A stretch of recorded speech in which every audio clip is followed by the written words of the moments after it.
think it's really easy to look at a big challenge and think, well, I can't run 5,000 miles or whatever it might be, but you don't need to be able to. You just need to be able to run the first day and then the next day and then the next day. So I think when I wanted to quit, it was just like breaking it down and like being quite present.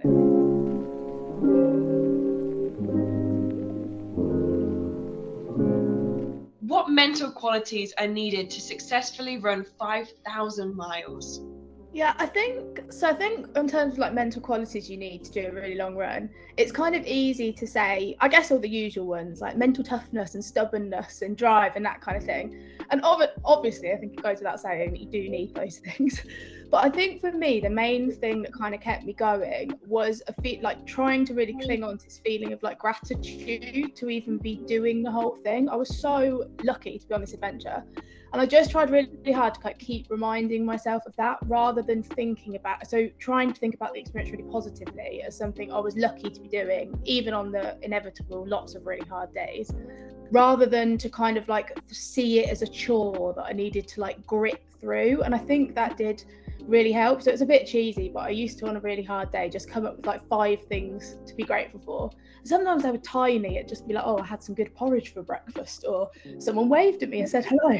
But it did really help me to kind of reframe that experience, and also try and not. I think it's always easy to think the grass is greener. So when you want to quit, it's like, well, I'll quit and everything will be great. And I tried to think, well, no, because if I quit this adventure, what would I actually realistically be doing instead? So but yeah, definitely just try to think about it as a positive experience rather than thinking, yeah, this is a chore and I've got to get through it. And what was the biggest hurdle you had to overcome while running 5,000 miles?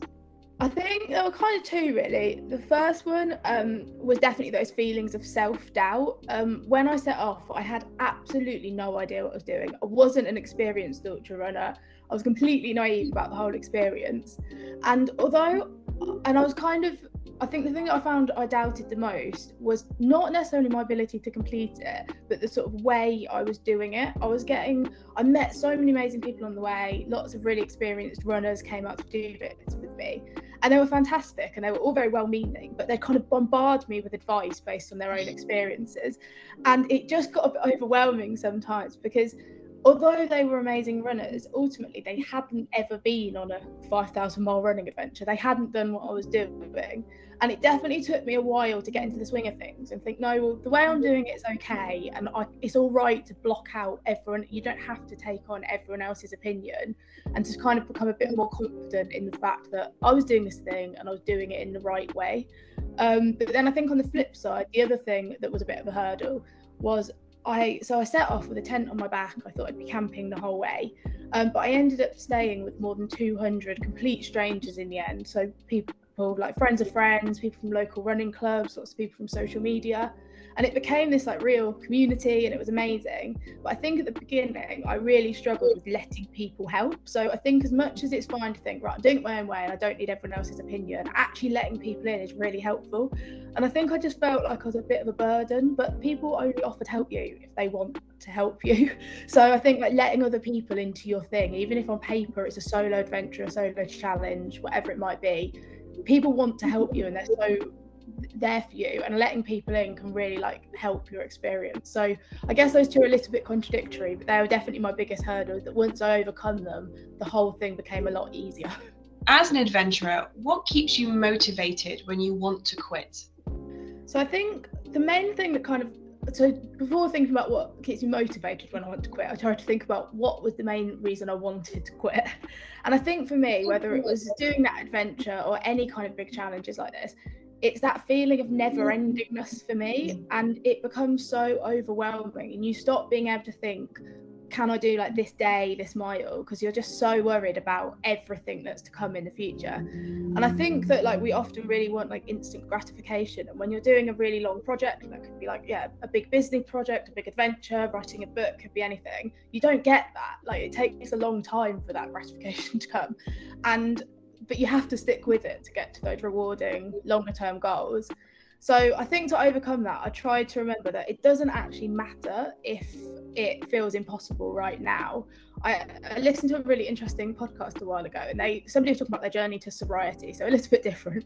But they basically said that on day 1, it doesn't matter if you don't know how to get to year 10. And I think you can like apply that to anything really. Like I think it's really easy to look at a big challenge and think, well, I can't run 5,000 miles or whatever it might be, but you don't need to be able to. You just need to be able to run the first day and then the next day and then the next day.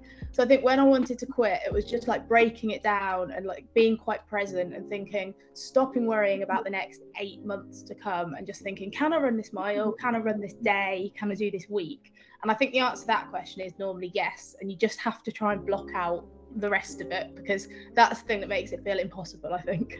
How do businesses benefit from your insight into determination and self-doubt? So I think when I'm like telling my story about running around the country, I try really hard to be really honest about the whole experience and talk about how unqualified I was to be setting off, frankly. Like, I wasn't an experienced runner, I hadn't done lots of adventures. But I think it's sometimes easy and sometimes I read books about people who do adventures and they make it sound quite inaccessible and they make themselves sound really brave and really adventurous. And you're like, well, that's an amazing thing you've done, but I can't relate to that. I could never do that. And I think that's what stops us getting to the start line a lot of the time, because you think, well, I couldn't do that, so I won't even bother.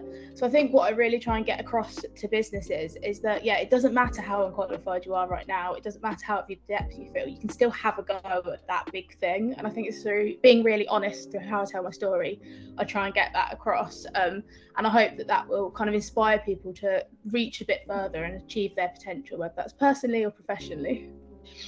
What do you hope audiences take away from your public speeches? I think the number one message I'm always trying to get across in everything I do is that you don't have to be like the best at something to achieve something amazing. I think there are literally thousands and probably millions of better runners than me out there, and like, that's not an exaggeration. I'm an all right runner now. I'm not amazing, but they just didn't happen to try and run around the country or try and run 5,000 miles, probably because they didn't want to have wet feet for months on end. So a sensible decision. But literally the only difference is that I had a go at it and they didn't. It's not that I was any better or more talented. And I think that's so often the only difference standing in the way between us and like whatever it is we want to do. And I think that's what I'm always trying to get across. Like, I think we spent so much time like worrying about not being good enough, not being talented enough. And I think that's so irrelevant most of the time.